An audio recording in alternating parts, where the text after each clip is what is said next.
सब लोग देख रहे हैं कि जो वॉर चल रही है इजराइल में और हमास के बीच में, क्या उससे दुनिया की इकोनॉमी पे फर्क पड़ेगा? जो कि हमने पहले भी देखा जब रशियन वॉर स्टार्ट हुई थी, और उस टाइम पर भी हमारे यहाँ पाकिस्तान में खासतौर पे कहा गया कि जी इकोनॉमी जो है वो हमारी रशिया और यूक्रेन वॉर की वजह से जो है वो खराब हुई है। लेकिन क्या वाकई में पूरी दुनिया पे इसका इफेक्ट पड़ेगा? बहुत शुक्रिया सर कि आज आप आए।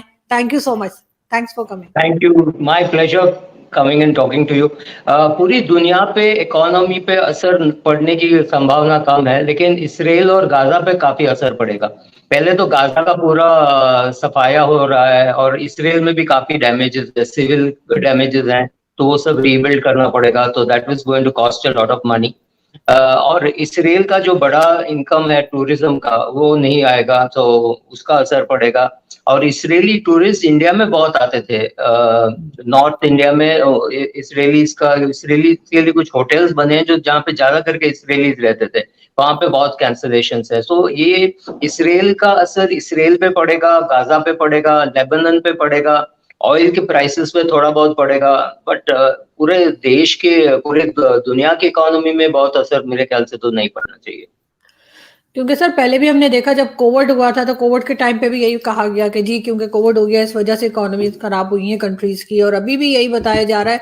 साथ हम ये भी देख रहे हैं कि इस वॉर को रोकने में भी कोई कामयाबी नहीं हो रही। कई लोग कोशिश कर रहे हैं बात करने की भी, ओआईसी की मीटिंग भी हुई है, सब कुछ हुआ है, लेकिन इसके बाद भी जो है कहीं पर भी ऐसा नहीं लग रहा कि ये वॉर जो है बहुत जल्द रुकने वाली है। इंडिया की इकोनॉमी बहुत अच्छी है सर आजकल, तो सभी तारीफ कर रहे हैं, लेकिन क्या इस वॉर के चलते भारत उसी तरीके से मेंटेन कर पाएगा? आई डोंट थिंक इंडियन इकोनॉमी पे कुछ ज्यादा बहुत फर्क पड़ेगा। इनफैक्ट इट्स वेरी फनी, लेकिन हर एक इम्पैक्ट जो होता है ना, कोई भी देश में कुछ भी प्रॉब्लम होता है, फॉर एग्जांपल यूक्रेन का जो वॉर है, वहां पे जो अम्यूनिशन बनाने वाले कंपनीज को तो फायदा ही हो रहा है। सो अमेरिकन कंपनीज आप देखिए, उनको तो फायदा ही हो रहा है, वो सप्लाई कर रहे हैं अम्यूनिशन। एक देश में अगर आक्रमण हुआ है, तो उसके आजू बाजू के देश में भी आप आर्मामेंट्स बेच सकते हो। आप देखेंगे तो लास्ट एक साल में 18 महीने में जो सप्लाई करते हैं आर्म्स एंड अम्यूनिशन, वो कंपनीज तो बहुत अच्छी कर रहे हैं। तो इसराइल में भी वो सप्लाई करेंगे मिसाइल्स और एयर, और आपने तो देखा है ऑलरेडी अमेरिका के 2 शिप्स वहां आके खड़े हैं, तो ammunition companies will definitely benefit. Gaza में पूरा रिकंस्ट्रक्शन के time some other companies will benefit. So किसी का नुकसान होता है, किसी का फायदा होता है। सो ये जो रिकंस्ट्रक्शन वगैरह होगा, उसमें वो सब कंपनीज को बेनिफिट होगा।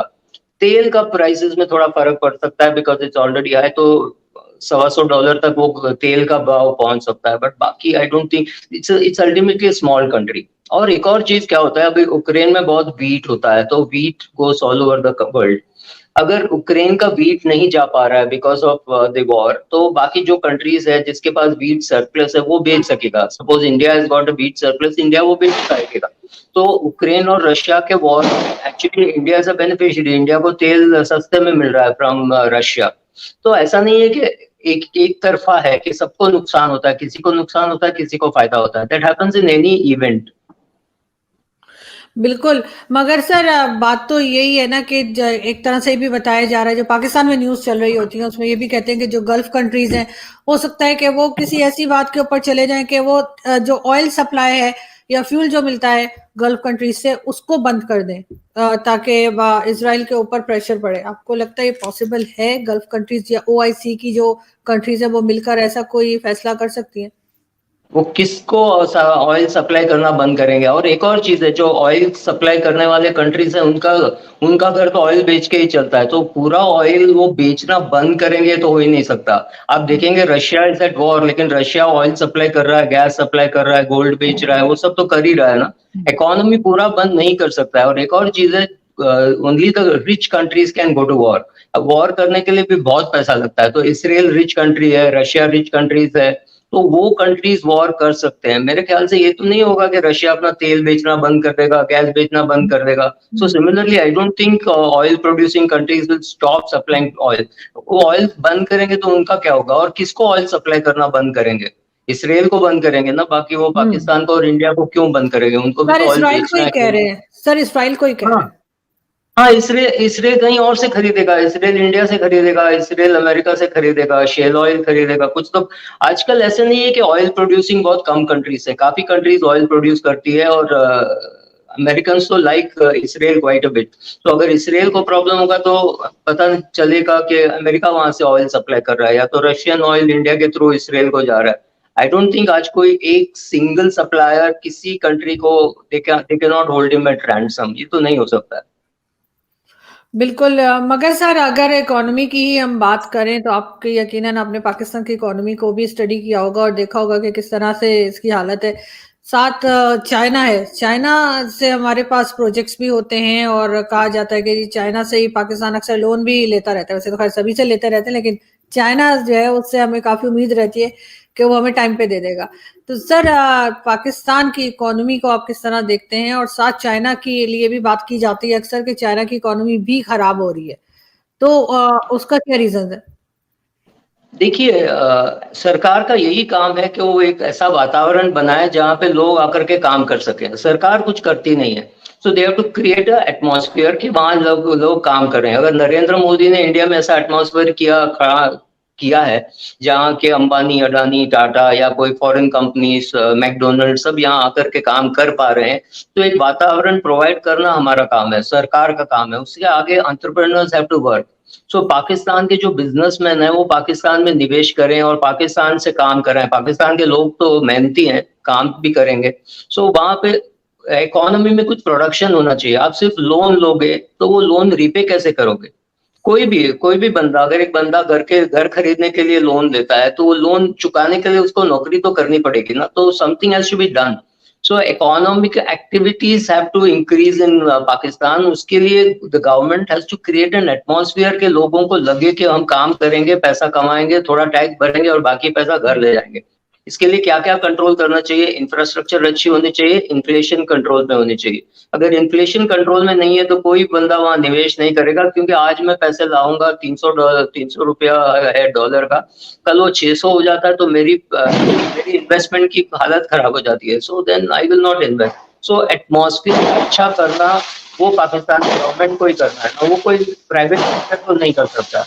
तो करंट प्राइम मिनिस्टर हो या फ्यूचर प्राइम मिनिस्टर हो, इलेक्शन हो, और एटमॉस्फेयर ऐसा हो कि लोग आके काम कर सके, वो एटमॉस्फेयर क्रिएट करना सरकार का काम है।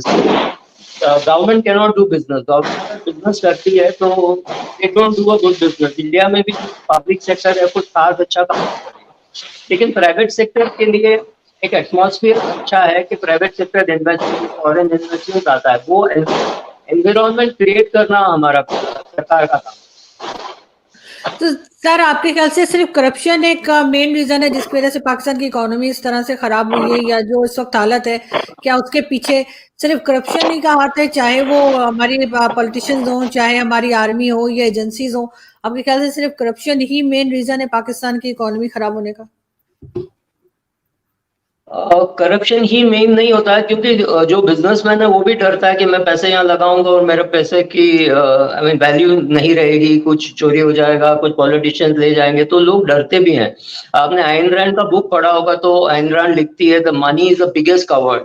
जब पैसे को डर लगता है कि यहाँ मेरा पैसे को कोई रिस्पेक्ट नहीं है, कोई भी आके चाकू दिखाएगा, बंदूक दिखाएगा, ले जाएगा, तो वो पैसा भाग जाता है वहां से। आप इंडिया में भी देखिए कुछ ऐसे स्टेट्स हैं जहाँ पे अगर लॉ एंड ऑर्डर अच्छा नहीं है तो वहां इन्वेस्टमेंट नहीं होती है। लोगों को लगता है कि यहाँ पे कम्युनिस्ट का होल्ड ज्यादा है, यहाँ लेबर अच्छा नहीं है, तो वहां पे इन्वेस्टमेंट नहीं होती है। Money goes only to a place where it is safe. So safe haven बोलते हैं। तो लोग डर के मारे यूएस में क्यों इन्वेस्ट करते हैं? Not because economy is great, but लोगों को लगता है यहाँ मेरा पैसा सेफ है। तो हर एक बंदा जो इन्वेस्ट करता है, निवेश करता है, वो पहले ये देखता है कि मेरा पैसा सेफ है कि नहीं है। तो सेफ है तो ही मैं इन्वेस्ट करूंगा। मुझे क्या 3-4 साल में रिटर्न्स मिलेंगे, क्या यहाँ मैं बेच सकता हूँ? आप ये भी देख लीजिए ना, सिंपल इवेंट वर्ल्ड कप जैसा, अगर वर्ल्ड कप इंडिया में होता है तो एक एक टिकट इतना महंगा बिकता है, 25,000 30,000 रुपए का बिकता है टिकट, यू नो। सो क्या वो इकोनॉमी में ऐसे लोग हैं जो इतना पैसा देकर के टिकट खरीद सकते हैं? तो फिर ही इकोनॉमी होती है, नहीं तो इकोनॉमी नहीं आती है। पीपल विल नॉट, आईसीसी हो या बीसीसीआई हो, कोई भी बोलेगा अरे यार इतने सारे मैचेस अगर हम पाकिस्तान में होल्ड करेंगे तो क्या हमारे पास इतने टिकट सेल होगा? क्या हम कोई छोटी कंट्री में होल्ड करेंगे तो क्या होगा? नहीं होगा। तो फिर वो ऑस्ट्रेलिया, साउथ अफ्रीका, इंडिया यहीं पे होल्ड कर सकते हैं, बड़े देश जहाँ पे पैसा भी हो, जो लोग पैसा दे करके टिकट खरीदे। तो साउथ अफ्रीका में भी उतने टिकट्स नहीं बिकते हैं, so Australia, India, Dubai, it has to be a rich country. Rich countries में ही इकोनॉमिक एक्टिविटी ज्यादा होता है। It is a catch 22 situation. People have to feel safe, then money comes, then there is activity, entertainment, cricket, जो भी हो। पहले economy का स्टेटस ऐसा होना चाहिए कि लोगों को लगे कि मैं यहाँ आकर के कुछ काम करूं। That security has to be provided only by the government and the military. बिल्कुल सही। लेकिन सर चाइना की इकोनॉमी, हम तो काफी टाइम से ये सुनते थे पाकिस्तान में कि जो नेक्स्ट जो सबसे बड़ी कंट्री आगे जाएगी या वर्ल्ड पावर जो बनेगी या सुपर पावर जो बनेगी वो चाइना होगी। उस वक्त तक खैर इंडिया की इकोनॉमी ऐसी नहीं थी जब ये बात हुआ करती थी कुछ साल पहले। लेकिन अभी सर चाइना की इकोनॉमी आपके ख्याल से इतनी खराब क्यों हो गई? चाइना की इकोनॉमी खराब होने के 2-3 कारण है। एक तो अमेरिका ने उनको उल्लू बनाया और बोला वो वन चाइल्ड पॉलिसी लाओ। अभी आप एक सोचिए, एक बच्चा है, उसकी माँ भी सिंगल चाइल्ड है, उसके पिताजी भी सिंगल चाइल्ड है, तो मतलब वो बच्चा अपने माँ बाप और अपने नाना नानी, दादा दादी, कितने लोगों को संभाल पाएगा? राइट, 4 और 2 6 और 1 7। एक ही लड़का है जो ये सब संभाल रहा है, और उस लड़के की शादी नहीं हो रही है क्योंकि लड़कियों की शॉर्टेज है। तो इस इकोनॉमी में वो लड़का क्या करेगा? वो भाग जाएगा। So the government will have to look after all those 8, 9 people, 7 people have to be looked after by the government. ये बहुत बहुत मुश्किल है। So government को कुछ तो करना पड़ेगा, because उसकी एवरेज एज की प्रॉब्लम एक है, एक बड़ा है। दूसरा प्रॉब्लम ये है कि उसकी इकोनॉमी में भी जो कंस्ट्रक्शन हुआ है, बहुत सारा कंस्ट्रक्शन हुआ है जिसका कोई लेने वाला ही है नहीं। तो आपने गलती से आपने सरकार ने सोचा इतने सारे मकान खड़ी कर दो। अभी इंडिया में इतने सारे मकान खड़ी नहीं होती है क्योंकि वो बेचेगा नहीं, तो वो बंदा पैसा नहीं दे पाएगा। लेकिन अगर सरकार का है तो उसको कुछ सोचना नहीं पड़ता है, मैं कितने में बांध रहा हूँ, कितने में बिकेगा, मुझे पैसा कितना रेट में मिलेगा। तो अगर 1% 2% के रेट में पैसा मिलता है बैंक से, चाइनीज बैंक से, तो लोगों ने बहुत इंफ्रास्ट्रक्चर खड़ा कर दिया है। अभी वो इंफ्रास्ट्रक्चर यूज करने वाला कोई नहीं है, बच्चे नहीं है, बच्चे माइग्रेट कर रहे हैं, यूएस से, चाइना से पैसा बाहर जा रहा है। So with all this, China has problems, but इतने भी प्रॉब्लम नहीं है जितना हम एग्जैजरेट कर रहे हैं। मोस्ट इम्पोर्टेंट थिंग, हमको चाइना के बारे में पूरा सच कभी बाहर नहीं आता है, तो कुछ कुछ जो इन्फॉर्मेशन आता है, on that basis you have to make some decision. और अच्छा, दूसरा, पूरा दुनिया को डर ये लगा कि कोविड के टाइम क्या हो गया, तो चलो हम चाइना से थोड़ा प्रोडक्शन बाहर कर लें। So और चाइना में wages are very high, at least 4-5 times higher than the wages in India. तो लोग यहाँ पे मैन्युफैक्चर करना ज्यादा पसंद करेंगे, क्योंकि अगर इकोनॉमीज ऑफ स्केल भी नहीं है चाइना के साथ, और चाइना अगर यूएस के साथ झगड़ा करने पे तुला है हर छोटी बात पे, तो कौन सा अमेरिकन कंपनी वहां निवेश करेगा? तो निवेश कम हो गया, लोगों की शॉर्टेज है, एवरेज एज बढ़ रहा है। तो चाइना का प्रॉब्लम शायद 2030 में उतना नहीं है, लेकिन 2030 जो 2033 में से ज्यादा होगा। वो देखते हुए सेम थिंग जो मैंने कहा, पैसा भाग जाता है। पैसे को जब डर लगता है या मुझे रिटर्न नहीं मिलेगा, तो पैसा भागता है। That is the problem happening in China also. लेकिन सर बात सिर्फ चाइना की नहीं है, इकोनॉमी तो अमेरिका की भी खराब हो रही है। इसलिए कि अगर आप चलें चाइना को कहें कि अमेरिका ने उसे मिसगाइड किया या अमेरिका ने गलत एडवाइस किया, लेकिन अमेरिका में भी जो लोग रहते हैं उनका यही कहना है कि अमेरिकन इकोनॉमी का भी बुरा हाल है। वो उसकी क्या रीजन हो सकती है? नहीं, अमेरिकन कंपनीज का 1 मिनट के लिए मान लेते हैं बुरा हाल है, लेकिन पूरे देश में, पूरे इकोनॉमी में कहीं भी जाओ, आप वियतनाम जाओ, थाईलैंड जाओ, इंडिया जाओ, पाकिस्तान जाओ, और बोलो अमेरिकन वीजा मिल रही है, वहां तो लंबी लाइन लगती है ना। So the greatest talent is still attracted by US. शायद 10 साल बाद में ये यही कहानी अलग होगी, लेकिन एज ऑफ टुडे उसके इंस्टीट्यूट्स, उसके हार्वर्ड, येल वगैरह, आप सब बोल सकते हो वहां कुछ कुछ थोड़ा सा प्रॉब्लम है, बट स्टिल दुनिया का हर स्टूडेंट चाहता है कि वो हार्वर्ड में पढ़े, येल में पढ़े। क्या ऐसा कोई पाकिस्तानी फैमिली है जहाँ बोले, बच्चा बोले मुझे हार्वर्ड में एडमिशन मिल गया, और माँ बाप बोले नहीं, हम तुमको नहीं भेजेंगे? It is impossible. So the brands are there, big brands are there, ability to attract talent. India का बेस्ट टैलेंट चाहती है कि वो यूएस में जाए, पाकिस्तान का बेस्ट टैलेंट चाहती है कि वो पाकिस्तान यूएस में जाए। तो यूएस को प्रॉब्लम हो सकती है, लेकिन यूएस ने बहुत बार दिखाया है that they have the ability to come out of the problem. पुराना पैसा हो या कुछ भी हो, they have the ability to, they've got brands. 10 रुपए की चीज वो $10 में बेच सकते हैं because of the brand power. तो वो सब तो उसको हेल्प करेगा। Maybe they will deteriorate. Maybe today they are 50% of world economy. They will become 48. But वो घटने का मेरे लाइफ टाइम में तो दिखता नहीं है। घटेगा, बट बहुत कम नहीं होगा। ये तो लोग ये मानते हैं कि डॉलर वीक हो जाएगा, डॉलर शायद वीक हो जाएगा, लेकिन डॉलर को रिप्लेस करने को कोई और economy, it has to be a big economy doing well, it has to be a rich country, at least 15-20 हजार डॉलर पर कैपिटा इनकम वाली कंट्री उसको रिप्लेस कर सकती है। तो मुझे तो नहीं लगता है कि कोई रिप्लेसमेंट दिखता है। डिटेरियोरेशन हो सकती है, but I don't think American economy is under great threat. No, at least हम इंडिया और पाकिस्तान में बैठ के अमेरिकन इकोनॉमी की चिंता ना करें तो अच्छा है। We have enough problems at home. यार हमने आधा पाकिस्तान तो अमेरिका पहुंचा ही दिया है ना, तो हमें तो चिंता करनी पड़ेगी क्योंकि यहाँ से ज्यादा पाकिस्तानी तो अमेरिका में रहते हैं, और वो वहां से जो बताते हैं तो वो सुनकर तो यही लगता है कि पहले जैसी हालत नहीं है, जो पहले इवन यूरोपियन कंट्रीज की नहीं है, जहाँ पे कहते हैं कि जी फ्री एजुकेशन है, फ्री हेल्थ सर्विसेज है, वहां पर भी हिंदुस्तानी पाकिस्तानी इतनी ज्यादा तादाद में है कि अब उन लोगों को भी प्रॉब्लम हो रहा है कि वो किस तरह से सबको हर चीज प्रोवाइड करें। तो कहीं ना कहीं तो सर हम लोगों का हाथ है ना इकोनॉमी खराब करने में, चाहे कहीं की भी हो। तो आपका क्या ख्याल है? वाकई में ऐसा है कि लोग बहुत ज्यादा यहाँ से अपनी कंट्री से उठकर किसी दूसरी देश में चले गए हैं, लोगों को यहाँ पे इतना ट्रस्ट नहीं रहा, खास तौर पे पाकिस्तान की बात कर रही हूँ, कि लोगों को लगता है कि कभी भी कुछ हो जाएगा तो यहाँ से निकल जाना चाहिए। क्या यहाँ से निकल जाना बेहतर डिसीजन है, या आपको लगता है कि नहीं कुछ पाकिस्तान में भी कुछ हो सकता है? सिर्फ पाकिस्तान में नहीं हो सकता ऐसी तो बात नहीं है। There must be something in the Pakistani economy जिसके वजह से मतलब टूरिज्म डेवलप हो, कुछ तो किसी को तो करना पड़ेगा। But you need a very strong prime minister और a very strong army, somebody will take charge and say ठीक है, कॉमन मैन पे कोई असर नहीं पड़े। आप मतलब इतना इन्फ्लेशन नहीं, वो सब करना पड़ेगा। India is in a slightly better position क्योंकि इंडिया से जो जाते हैं वो वापस भी आते हैं, इंडिया में बिजनेस करते हैं, वहां से पैसा ला करके यहाँ निवेश करते हैं। तो एफडीआई इंडिया में आ रहा है, तो शायद गंगा कभी उल्टी भी बहेगी कि जो इंडियंस वहां 10-20 साल से हैं वो यहाँ आकर के कुछ बिजनेस करना चाहें। बट उसके लिए एटलीस्ट नरेंद्र मोदी साहब ने एक अच्छा एटमॉस्फेयर क्रिएट किया है। लोग चाहते हैं कि इंडिया में आके कुछ पढ़ें, कुछ काम करें, कुछ स्कूल्स कॉलेजेस सेटअप करें, इतने नए आईआईटीज आईआईएम सेटअप करें, तो वो हो रहा है।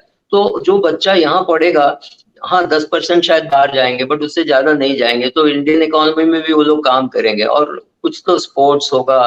देखिए, जब कंट्री की इकोनॉमी डस वेल तो स्पोर्ट्स रिलेटेड बिजनेसेस भी बढ़ती हैं। अभी इस लेटेस्ट गेम्स में 100 मेडल्स मिले हैं, वो क्यों मिला? Because economy is doing well. तो अगले कोई भी गेम्स में हमको तो यही लगता है कि चलो 110 मिलेगा, 120 मिलेगा, तो उसके रिलेटेड इकोनॉमिक्स भी होते हैं।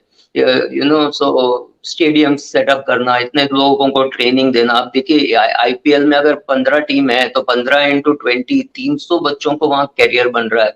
तो उसके रिलेटेड फिजियोथेरेपिस्ट, डॉक्टर, वो सब, you know, all that adds to the economy. So तरह तरह की इकोनॉमीज हैं। अभी मंदिर इकोनॉमी है, in the sense that lots of visitors बाहर से आएंगे और मंदिर देखने को आएंगे, अभी अयोध्या में आएंगे। So all those things will all help. So ऐसा नहीं कि सब जो बाहर जा रहे हैं वो वहीं रह जाएंगे। कुछ सॉफ्टवेयर का काम है जो यहाँ से हो सकता है, कुछ हार्डवेयर का काम है जो यहाँ से भी हो सकता है, वहां से भी हो सकता है। कुछ लोग जाएंगे, कुछ लोग वापस भी आएंगे, कुछ लोग यहाँ पे निवेश करके यहाँ भी करेंगे। सो इंडिया को वो उतना प्रॉब्लम नहीं है। हाँ, लोग जा रहे हैं वो अच्छी बात नहीं है, लेकिन लोग वापस भी आ रहे हैं, उल्टी भी गंगा बहती है कभी कभी। So I don't think we are that badly off. हाँ, पाकिस्तान को एटमॉस्फेयर डेफिनेटली सुधारना पड़ेगा, नहीं तो जो अपर क्लास है पाकिस्तान में वो तो बाहर भाग ही जाते हैं, बहुत कम यहाँ रहते हैं। मतलब एक बच्चा तो डेफिनेटली बाहर चला ही जाता है। बिल्कुल ऐसा ही। और सर एक तो ये भी लगता है लोगों को कि इकोनॉमी के अलावा सिक्योरिटी रीजंस की वजह से भी लोगों को लगता है कि शायद यहाँ से अपने बच्चों को निकाल ही दें तो अच्छा है। जो कुछ होता रहता है, चाहे अफगान पाकिस्तान बॉर्डर पर हो या केपी के बॉर्डर पे, जो आपने देखा है कि हंगामा रहता है टीटीपी का और दूसरी चीजें, तो उसकी वजह से भी शायद पेरेंट्स चाहते हैं कि चलो इनको एक ऐसी जगह पे कोई डर ना, डरते पेरेंट्स बिल्कुल डर जाते हैं ना। ये आजकल, पहले शायद 7-8 बच्चे होते थे तो एक कोई अटैक में मर गया तो चलेगा, फिर भी आज तो एक एक बच्चा है तो कोई उसको चाहेगा भी नहीं कि उसका एक बच्चा है उसको कुछ हो जाए। So they are more scared. I mean, I am sure as a population reduces ना, तो आपको आर्मी के लिए भी लोग कम मिलेंगे, कोई और काम के लिए भी लोग कम मिलेंगे। जहां भी डर लगता है लोग कहेंगे अरे तू मेरा एक ही बच्चा है, तू मत जा।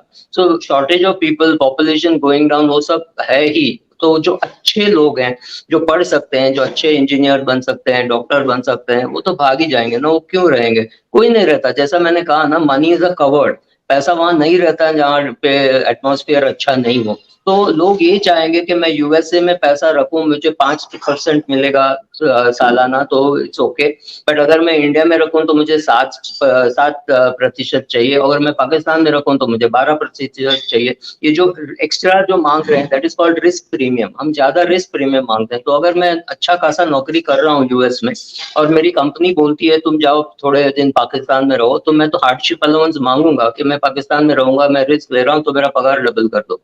कुछ तो मैं माँगूँगा ना हार्डशिप अलाउंस। तो उसकी वजह से cost of operating in Pakistan goes up much more than it is in US. तो कोई कौन इन्वेस्ट करेगा? इंडिया में वो रिस्क प्रीमियम थोड़ा कम है। 5% अगर है यूएस में, तो 7 इंडिया में है और 12-13 है पाकिस्तान में। So it's very difficult for me to explain to somebody why they should invest in Pakistan. ये प्रॉब्लम है। तो पैसा, टैलेंट, कोई भी चीज़ अट्रैक्ट करने के लिए वो अच्छा एक एटमॉस्फेयर क्रिएट करना पड़ता है। सो एटमॉस्फेयर क्रिएट करोगे तो पैसा आएगा, पैसा आएगा तो एटमॉस्फेयर क्रिएट कर सकोगे। चिकन और एग का ही प्रॉब्लम है। पहला क्या करोगे? So stability, if you see what Modi has given us stability, तो आप बॉम्बे में बैठे हो, काम कर रहे हो, आपको कोई डर नहीं लगता है कि क्या होगा। So you can concentrate. आप ये सोचिए ना, अगर आपका घर इसराइल में भी है या गाजा में भी है, हर रोज सुबह आप यही सोचोगे कि आज बॉम्ब गिर सकता है, तो आप कॉन्सेंट्रेट कैसे करोगे अपने इकोनॉमी पे या अपने काम पे? कौन चाहेगा? आज अगर मुझे वीजा मिल जाता है तो मैं तो नहीं चाहूंगा ना कि मैं इसराइल में टूरिस्ट बन के जाऊं। So true. Those are the problem. जब भी इंस्टेबिलिटी होती है तो of course that is a problem. आपके इमीडिएट लाइक यूक्रेन से आज गेहूं बाहर नहीं जा रहा है, so that is of course one problem. Other problem is जो लोग बैठे हैं वो भी काम पे कॉन्सेंट्रेट नहीं कर सकते हैं। दे आर ऑल वरीड के अगला अटैक कहाँ होगा, बॉम्ब कहाँ गिरेगा। So same thing in Pakistan also, unless you can create a very nice atmosphere, your own people will leave. बाहर से टैलेंट और मन पैसा अट्रैक्ट नहीं हो सकता। पैसा आ भी जाए, unless you add value to that money, आपने 7 टका पैसे बोरो किया, अगर आप उसमें से 9-10 नहीं कमाओगे तो फायदा